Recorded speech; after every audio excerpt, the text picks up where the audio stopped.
আমি আমার মনোলগ জার্নিটা শুরু করলাম। অ্যান্ড এই জার্নিটা শুরু করার আগে আমি খুবই কনফিউজড ছিলাম যে অ্যাকচুয়ালি আমি এটা শুরু করব কিনা? এখন এই কনফিউশন এর পেছনে ২ টা কারণ ছিল।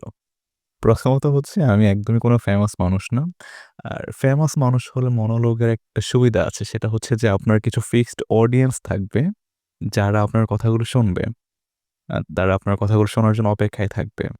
কিন্তু যেহেতু আমি কোনো ফেমাস পার্সোনালিটি না, যার জন্য হচ্ছে আমার ব্যক্তিগত কোনো অডিয়েন্স নাই। যারা হচ্ছে আমার কথাগুলো শুনবে বা শোনার জন্য একটু ওয়েট করবে। 2nd রিজন হচ্ছে এক্সপেকটেশন ভার্সাস রিয়ালিটি। যেহেতু আমি কোনো ফেমাস পার্সোনালিটি না, যার জন্য আমার আ এই যে কথাবার্তাগুলো শোনা, এগুলো হচ্ছে শোনার জন্য খুব একটা মানুষ থাকবে না। স্বাভাবিকভাবে হচ্ছে রিচ কিংবা হচ্ছে ভিউ ২ টার মধ্যে একটাও হবে না। তো আ সেই জায়গা থেকে মনে হচ্ছিল যে আমার এক্সপেকটেশন তো থাকতে পারে যে মানুষজন শুনবে, কিন্তু রিয়ালিটিতে গিয়ে আমি দেখব যে কেউই শুনতেছে না। সো আমার কি আসলেই কথাবার্তা বলা উচিত কিনা? তো আমি নিজেকে কনভিন্সড করলাম যে আ ঠিক আছে। I don't have লাইক কি বলবো এটাকে? own audience যারা হচ্ছে আমার আ নিজস্ব কথাবার্তাগুলো শুনবে বা আমার কথাবার্তাগুলো শোনার জন্য ওয়েট করবে। কিন্তু এটা তো একটা লাইব্রেরির মতো হতে পারে যে এখানে হচ্ছে আমি আমার কথাগুলো বলতে চাচ্ছি এবং আ যার মনে হয় যে ঠিক আছে রাতুলের কথাগুলো শোনা যায়, সে শুনবে। না শুনলে কোনো সমস্যা নাই। এটা একটা লাইব্রেরির মতো। সো থাকুক একটা প্ল্যাটফর্মে যে আমি যেটা বলতে চাচ্ছি, আমার যে ব্যক্তিগত অপিনিয়ন, আমার যে চিন্তাভাবনা সেটার কিছুটা হচ্ছে একটা জায়গায় থেকে গেল একটা ডকুমেন্টারি হিসেবে। সো যেহেতু নিজেকে কনভিন্স করলাম, হ্যাঁ, সো ফাইনালি মনোলগ জার্নিটা শুরু করা। অ্যান্ড আজকে আমার যেই টপিকটা অ্যাকচুয়ালি কথা বলার, মনোলগে তো কোনো ফিক্সড টপিক থাকে না সেইভাবে। নিজের ভাবনাগুলো একটা নির্দিষ্ট একটা টপিক যদি হয়ে যায়, এটা খুবই ভালো। বাট অনেক সময় টপিকের মধ্যে সীমাবদ্ধ থাকে না। অনেকগুলো টপিক একসাথে কাভার করে ফেলে। তো আজকে আমি জাস্ট যেই বিষয়টি নিয়ে কথা বলতে চাচ্ছি সেটা হচ্ছে যে আমাদের বর্তমান সময়ে যেই সময় নিয়ে আমি নিজেও হচ্ছে একটু আ প্যারা খাই অনেক বেশি। একই সাথে হচ্ছে আমার আশপাশের অনেক মানুষকে আমি প্যারা খাইতে দেখি। এবং সোশ্যাল মিডিয়াতে এই প্যারা খাওয়ার মানুষের সংখ্যা অনেক বেশি। আ কেন বললাম? কারণ হচ্ছে যে আমরা খুব একটা অস্থির সময়ের মধ্য দিয়ে যাচ্ছি। অস্থির শুধুমাত্র এটা না যে আমাদের ব্যক্তিগত জীবন, এটা একই সাথে হচ্ছে আমাদের আ প্রফেশনাল লাইফ, একই সাথে হচ্ছে আমাদের সোশ্যাল লাইফ। সবকিছু হচ্ছে একটা আ মানে দৌড়ের উপরে যাচ্ছে সবকিছু। খুবই ফাস্ট একটা লাইফ। অ্যান্ড এটা হচ্ছে আপনার মানে যেকোনো সময়ের চেয়ে আ এই সময়টা অনেক বেশি ফাস্ট যাচ্ছে। লাস্ট 10 ইয়ার্সে, লাস্ট 15 ইয়ার্সে পৃথিবী অনেক চেঞ্জ হয়ে গেছে এবং এই চেঞ্জের মধ্য দিয়ে আ আমাদের মধ্যেও কিছু চেঞ্জ চলে আসছে। ধরেন আপনি Facebook চালাচ্ছেন। আপনার কি মনে হয় যে আপনি কোনো একটা ভিডিও আ ৫ মিনিট ৫ মিনিট না ২ মিনিট কি আপনি ধৈর্য ধরে শুনতে পারবেন? আ আমার মনে হয় আপনার জন্য একটু টাফ হয়ে যাবে। কারণ হচ্ছে যে আমরা হচ্ছে আ সেকেন্ডে মাইন্ড চেঞ্জ করি। আমরা ১০ সেকেন্ড, ২০ সেকেন্ড কোনো একটা ভিডিও দেখতেছি, এরপর মাইন্ড চেঞ্জ হয়ে যায়। আমরা হচ্ছে নিচের দিকে চলে যাই। আ একটা লেখা পড়তেছি অনেক বড় লেখা। আমরা কিন্তু লেখাটা শেষ করি না বেশিরভাগ ক্ষেত্রে। আ খুবই ইন্টারেস্টিং যদি কোনো কিছু না হয় বা খুবই ওই থাকে না যে ট্রেন্ডিং এ থাকা যদি কোনো টপিক না হয় তাহলে আমরা খুব একটা লেখাটা পড়ি না বা ভিডিওগুলো দেখি না। তো এই যে সেকেন্ডের মধ্যে আমাদের মুড চেঞ্জ হয়ে যাওয়া, এটা আরেকটা উদাহরণ হচ্ছে ধরুন আপনি Facebook এ স্ক্রল করতেছেন। আপনি ১ম এ দেখবেন যে কোনো একটা স্যাড স্ট্যাটাস বা পোস্ট। আপনি সেখানে ক্রাই রিঅ্যাক্ট দিলেন। পরের স্ট্যাটাসে গিয়ে আপনি দেখবেন সেটা হচ্ছে খুবই ফানি একটা লেখা। আপনি সেখানে গিয়ে হাহা রিঅ্যাক্ট দিলেন। পরের স্ট্যাটাসে গিয়ে দেখলেন সেটা একটা ভালোবাসার গল্প বা সেখানে আ মানে ভালোবাসার একটা আ ইমোজি দেওয়া যায়। আপনি সেখানে লাভ রিঅ্যাকশন দিলেন। একই কথা হচ্ছে আপনি পরের স্ট্যাটাসে গিয়ে দেখলেন যে না খুবই আ মানে আপনাকে ডিস্টার্ব করতেছে বা আপনার পছন্দ হয় নাই, এরকম একটা টপিক নিয়ে কেউ লিখছে বা পোস্ট করছে। আপনি খুবই রাগান্বিত হয়ে গেছেন। আপনি একটা অ্যাংরি রিঅ্যাকশন দিয়ে দিলেন। এবং এই ঘটনাগুলো ঘটলো কিন্তু within 1 মিনিট। আপনি চিন্তা করেন এই ১ মিনিটের মধ্যে আপনার মুড ৪ বার ৫ বার চেঞ্জ হয়ে গেছে। এই যে আমাদের মুড ১ মিনিটের মধ্যে ৪ বার চেঞ্জ হয়ে যাচ্ছে, এটা কিন্তু আমাদের ব্যক্তিগত জীবনেও কিন্তু ইমপ্যাক্ট ফেলে। আমরা কিন্তু স্থির থাকতে পারি না। আমরা বারবার হচ্ছে অস্থির হয়ে যাই। আমরা বারবার হচ্ছে মুড চেঞ্জ করি। আমাদের কোনো কিছুই ভাল লাগে না। বেশিক্ষণ ধরে রাখতে পারি না। এই ধরে রাখতে পারি না, এটা কিন্তু শুধুমাত্র আমাদের ফেসবুকে আ কি বলে? ওই ওই আকর্ষণ বা ফেসবুকে একটা ভিডিও দেখার যে ধৈর্য সেটা কিন্তু না। এটা কিন্তু আপনি টিভিতে ধরেন বসলেন, আপনি কিন্তু আগে আমরা একসময় যেটা হইতো, এটা Gen Z হয়তো কানেক্ট করতে পারবে না। বাট আমরা যেটা দেখছি যে আ আমরা বিটিভিতে হচ্ছে আগে নাটক সিনেমা দেখতাম। তো একটা আ সিনেমা যখন চলতো মাঝখানে অনেক ব্রেক আসতো এবং একটা সময় ছিল যখন আমরা আ ব্রেকের টাইমে যে এড গুলো চলতো সেই এড গুলো হচ্ছে মুখস্থ করে ফেলতাম। কিন্তু এখন কিন্তু সেটা হয় না। এখন যেটা হয় যে আমরা আল্টিমেটলি আ কোন একটা এড আসছে, কোন একটা চ্যানেলে আমরা কিন্তু সাথে, সাথে হচ্ছে আমাদের চ্যানেলটা চেঞ্জ করে ফেলি। এবং চেঞ্জ করে ফেলি তো ফেলি এবং সেটা কিন্তু মানে কন্টিনিউয়াসলি চলতেই থাকে যে পরের চ্যানেলে এড আসছে আবার চেঞ্জ, পরের চ্যানেলে এড আসছে আবার চেঞ্জ। মানে আমরা ১০ সেকেন্ডের একটা ব্রেক দিলেও হচ্ছে আমরা চ্যানেলটা চেঞ্জ করে ফেলি। এই যে চ্যানেলটা আমরা চেঞ্জ করতেছি, ওই ১০ সেকেন্ডের ব্রেকের জন্য এটা কেন করতেছি? কারণ আমরা স্থির থাকতে পারতেছি না। আমরা অস্থির হয়ে যাচ্ছি। ওই যে ১০ সেকেন্ডের একটা ব্রেক, এটা দেখার মতো ধৈর্য আমাদের নাই। এরকমই একটা অস্থির সময়ের মধ্য দিয়ে আমরা যাচ্ছি। আমরা আরেকটা বিষয়ে অস্থির হয়ে গেছি। সেটা হচ্ছে আমাদের অপিনিয়ন নিয়ে। আমরা এতটাই অস্থিরতার মধ্য দিয়ে যাচ্ছি যে আমরা এখন আমাদের অপিনিয়ন যদি কেউ পছন্দ না করে, আমরা খুবই আ মানে রিঅ্যাক্টিভ হয়ে যাচ্ছি। আমরা সাথে, সাথে হচ্ছে রিঅ্যাক্ট করি। আমাদের মেন্টাল পিসটা থাকে না। আমাদের মেন্টাল যে কন্ট্রোলটা, আমাদের অ্যাঙ্গার ইস্যুস সেটা কিন্তু বেড়ে যাচ্ছে। আমরা সাথে, সাথে রিঅ্যাক্ট করি। সাথে, সাথে আম যুক্তিতর্ক শুরু করি এবং সেটা নরমাল কোনো যুক্তিতর্ক থাকে না। তখন সেটা একদম আক্রোশের লেভেলে চলে যায়।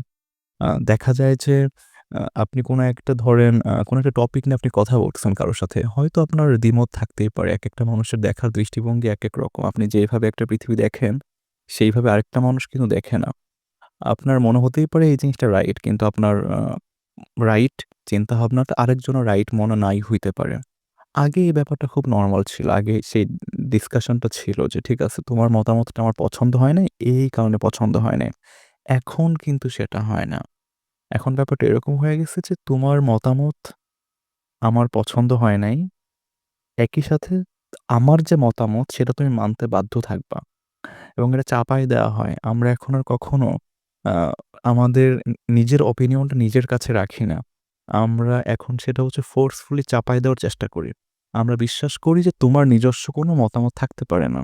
তোমার নিজস্ব কোনো চিন্তাভাবনা থাকতে পারে না। তুমি যেটা চিন্তা করতেছো সেটা ভুল এবং তুমি আমারটা গ্রহণ করতে বাধ্য। এটা অনেকটা হচ্ছে আমাদের টাকার নোটের উপর লেখা থাকে না যে ৳১০ বা ৳১০০ এই নোটটি আ চাহিবা মাত্র দিতে বাধ্য থাকিবেন। ওরকম হচ্ছে এরকম যে আ আমার ওপিনিয়নটা আমি হচ্ছে আপনাকে দিতে বাধ্য থাকিব এবং আপনি সেটা গ্রহণ করিতে বাধ্য থাকিবেন। এই যে বাধ্য থাকার যে ব্যাপারটা এটা ইদানিং খুব বেশি অ্যা চলতেছে মার্কেটে।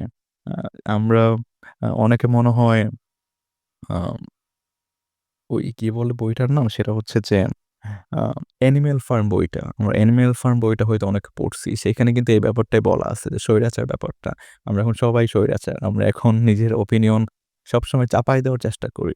এই যে একটা অস্থির সময় যে এখানে আমাদের ওপিনিয়ন আমরা চাপায় দেওয়ার চেষ্টা করতেছি। আমাদের নিজস্ব মতামত আমরা আ যেকোনোভাবেই হোক প্রতিষ্ঠা করার চেষ্টা করতেছি। আমরা ধৈর্য ধরে রাখতে পারতেছি না। আমরা অস্থির হয়ে যাচ্ছি। এই প্রত্যেকটা সমস্যা লাস্ট 10 ইয়ার্স এ, লাস্ট 15 ইয়ার্স এ প্রকট আকার ধারণ করছে। এবং এটার পেছনে অনেক বেশি যেটা কারণ আমার মনে হয়, অনেক বড় একটা কারণ আমার মনে হয় সেটা হচ্ছে সোশ্যাল মিডিয়া।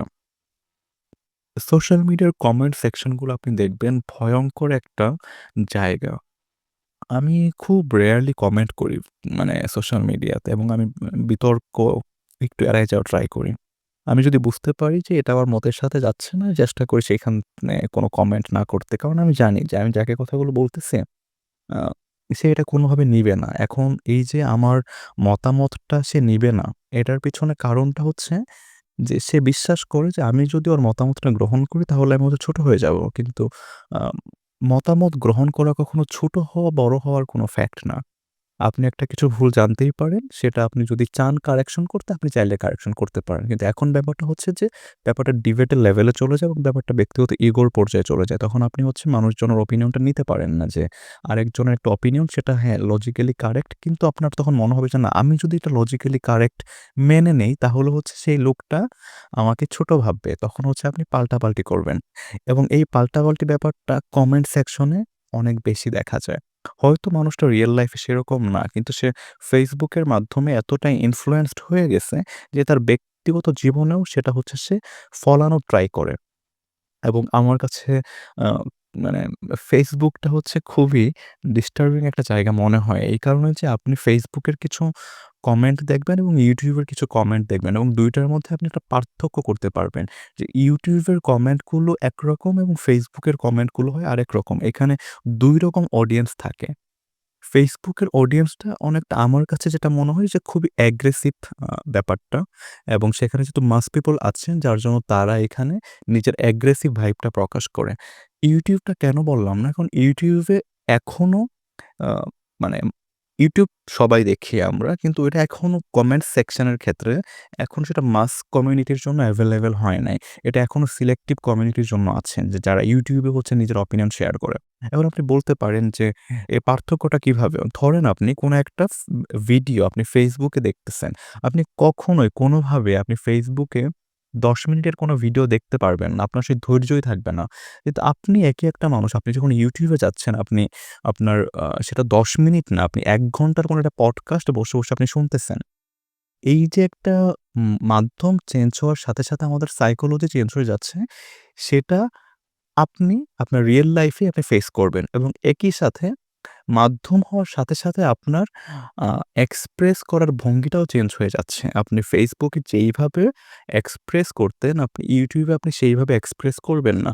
আবার আপনি একই মানুষ LinkedIn এ গিয়ে আপনি অন্যরকমভাবে আপনার ওপিনিয়ন শেয়ার করবেন। আপনি একই মানুষ Instagram এ গিয়ে অন্যরকম পোস্ট আপনি শেয়ার করবেন। আপনি গণমাধ্যম বলব না।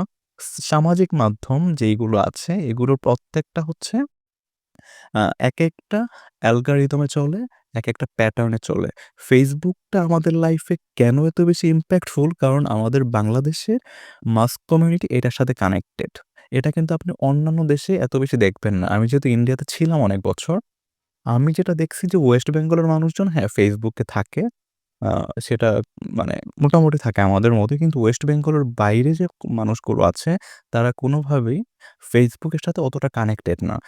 এটা আমি ইউনিভার্সিটি স্টুডেন্ট যারা আছে, তাদের মাঝখানে ব্যাপারটা দেখছি। I don't know যে যারা অ্যাকচুয়ালি আ মানে ইউনিভার্সিটির বাইরের যে কমিউনিটিটা আছে, তারা আসলে কতটুকু কানেক্টেড।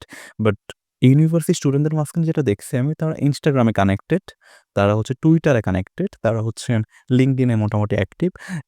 যেটা হচ্ছে আমাদের বাংলাদেশের সাথে অনেক বেশি পার্থক্য বলা যায়। কারণ আমরা Instagram এ খুব একটা থাকি না। আমরা Twitter এ তো থাকিই না বলা যায়। আমরা LinkedIn এও খুবই কম আনাগোনা করি। সো এই জায়গাগুলোতে একটা পার্থক্য আছে। তো যেটা বলতেছিলাম যে আল্টিমেটলি আপনার মাধ্যম চেঞ্জ হওয়ার সাথে আপনার চিন্তাভাবনা চেঞ্জ হয়ে যাচ্ছে, আপনার এক্সপ্রেস করার ধরনটাও চেঞ্জ হয়ে যাচ্ছে। তো এটা খুবই আ ইম্পোর্টেন্ট একটা ফ্যাক্ট যে আপনি কোন মাধ্যমে কথা বলতেছেন। এখন এই যে আমি ভিডিওটা রেকর্ড করতেছি, সম্ভবত আমি সেটা YouTube এর জন্য রেকর্ড করতেছি। কারণ Facebook এ আমি জানি যে এই কথাগুলো কেউ শুনবে না। এবং এই না শোনার কারণ হচ্ছে ধৈর্য। এই এত বড় একটা কনভারসেশন কারো হচ্ছে শোনার আগ্রহ থাকবে না Facebook এ। কারণ Facebook এ আপনাকে এন্টারটেইন করার মতো অনেক কিছুই আছে। আপনি ফানি ভিডিও দেখতে পারতেছেন, আপনি রিলস দেখতে পারতেছেন। হ্যাঁ, রিলস এখানে বড় একটা ফ্যাক্ট। রিলসটা এখনই বললাম যে আপনার আ ৩০ সেকেন্ডের জন্য ওরা হচ্ছে কনটেন্ট বানাচ্ছে। আপনি ৩০ সেকেন্ডের জন্য আপনি তাদেরকে সময় দিচ্ছেন। সো এই যে ৩০ সেকেন্ডের প্ল্যাটফর্মে গিয়ে আমি ১ ঘন্টার লেকচার কোনোভাবেই দিতে পারব না।